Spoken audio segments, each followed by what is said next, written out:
When Geraldine and I visited the Search Church here in Philadelphia 9 months ago, Will, this was rubble. I'm serious.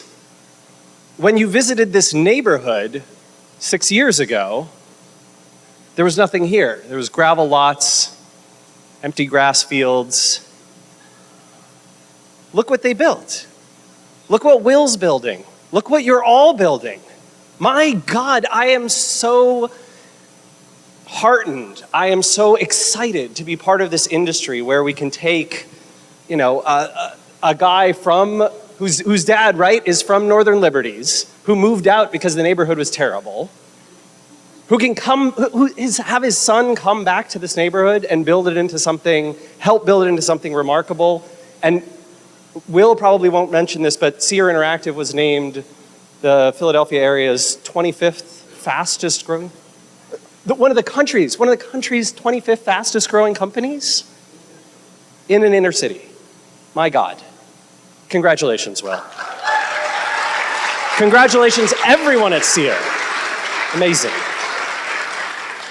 Absolutely amazing. It's so wonderful to get to be part of an industry like this. But not all of us, unfortunately, take pride in our work and put forward things that are phenomenal. So I loved Will's presentation about being a real company and doing real shit. And doing shit that real companies do. And in fact, my presentation today is, since we're in a church, it's gonna get a little preachy. Sorry. I'm sorry. Right? But oh no. No, you don't have my font. Oh. I have a special font. It's real pretty. It's a little Lutheran to go with our environment here. All right. So we understand the difference, right, between strategy and tactics, yes? Inbound marketing, which I talk about a lot. I don't care what you call it. If you want to call it earned media, if you want to call it the combination of all the different various channels that are in inbound marketing that I like to group into one because it's way shorter to say them all together, fine. I don't mind what word you use. I am certainly not religious about it.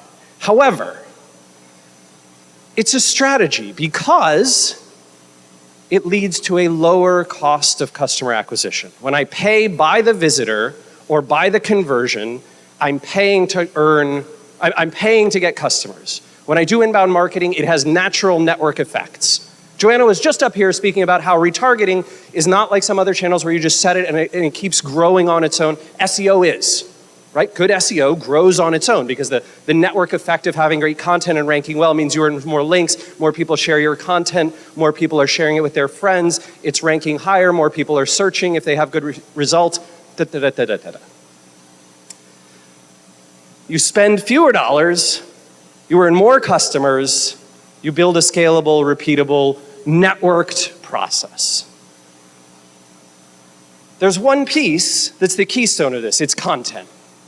Right? It's the thing that we all have to have if we want to be good at any of these other tactics. You can't be successful at SEO, right?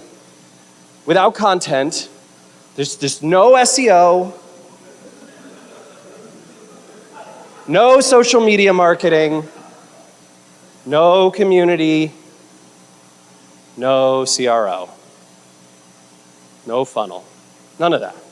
Because you can't get people in the first place. This is the very weird part, and this is the part that I think there's so much misunderstanding about. When I talk to folks in the sphere of the marketing world, they think about content marketing as driving conversions, right? I have to make the landing page that I want to rank for the keyword that I want to rank for, has to have good content, great content, and then I'm going to convert visitors. What the? It's something that you are smoking that is bad for you. I know it seems that way, but it's not the real story. Because how many of you have gone for the very first time, you think to yourself, I need to get a new grill. Summer's coming up. I need a new grill. It's going to be beautiful weather. It's going to be hot. I want to cook something outside. Excellent idea. And what do?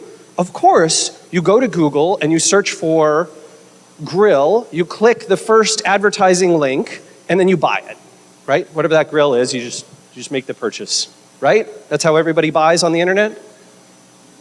But that's how so many people do their marketing.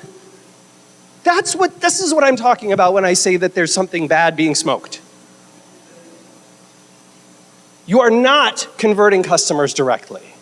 You are not acquiring leads directly. You are not making sales directly. At least not necessarily. The reason content marketing exists is so that we can build familiarity with the people in our audience, so that we can build likability, and so that we can build trust. This is why content marketing exists. This is what content's job is on the web. And in order to get this, you have to have a combination in your content. You must have a combination of exceptional material. By the way, if you go to London and you go to Borough Market, this man literally does make England's best pie. They're so good that every time I go, I have to get them. You've been, Jonathan, right? Yeah, this guy, inspirational. Unique. Different. Hipster. Okay, that's just Portland. Incredible. But raise your hand if you recognize this man. I know my grandparents recognize this man. Come on, Papa. Very good, all right. Who is it? Thank you, yes, excellent, excellent. Fun. And last but definitely not least, beneficial to share. I don't mean that it is likely to share, right? Because it's all these other things, because it's unique and it's fun and it's exceptional and it's unique. I mean, it causes people who see it to say, I will get some benefit out of sharing this. You know what that is for me?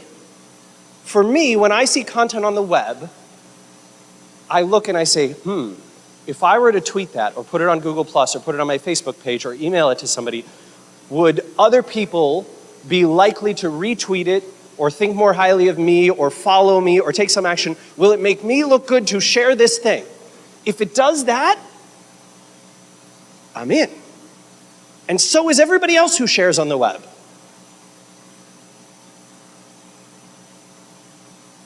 I worry a little bit about people who get sidetracked with this obsession about relevance. Now, it is good. It is a good thing, absolutely, to have relevant content.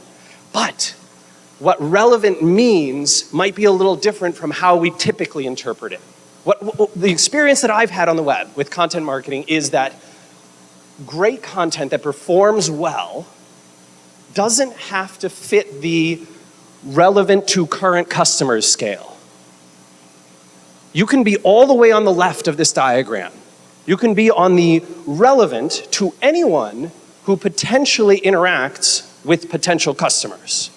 That is good enough.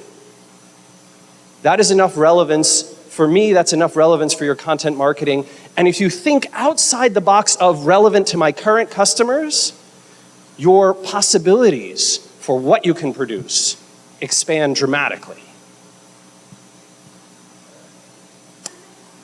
Can you guess what the only way to do great content is?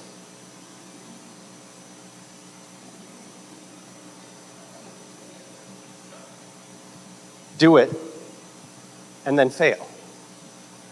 This guy, I'm trying to remember the name of his band. I think it is Flameproof Moth. Hey, respect to this guy. As we were walking over the Millennium Bridge in London, this was, when was this? A couple months ago? This guy is standing there with a little speaker on the beach side, right? He's got to hope the Thames tide doesn't rise. I'm sure he hopefully is watching his timetables. And he's playing song after song after song that he's written. I'm sure a bunch of you have read Malcolm Gladwell's Outliers, right? And do you remember the story about the Beatles? How they went to Germany every summer and they literally played more sets than virtually any other band of their age and in their era. Played them again and again and again and again and got great. Eventually got great. I have a quote from Will Smith that when I read it, I absolutely loved it. Someone shared it on Google Plus with me. I'll read it off to you. The only thing that I see that's distinctly different about me is that I am not afraid to die on a treadmill. You might have more talent than me, you might be smarter than me, but if we get on a treadmill together, there's two things that are gonna happen. One, you're getting off. Two, I'm gonna die. It is that simple. This is how greatness is achieved. In content, in marketing, in whatever you endeavor. So I said I was gonna get preachy, here's me getting preachy. I'm gonna take a pledge, and you're welcome to take the pledge with me if you like, but this is how I feel and this is what I wanna do. I, Rand Fishkin, pledge to create something remarkable, something people will love, something they will want to share, something I can be proud of. And if it fails to achieve my marketing goals, I'm not gonna give up. I will try again, despite what Yoda says. My failures will be the practice I need to earn future success and future customers. Thank you very much.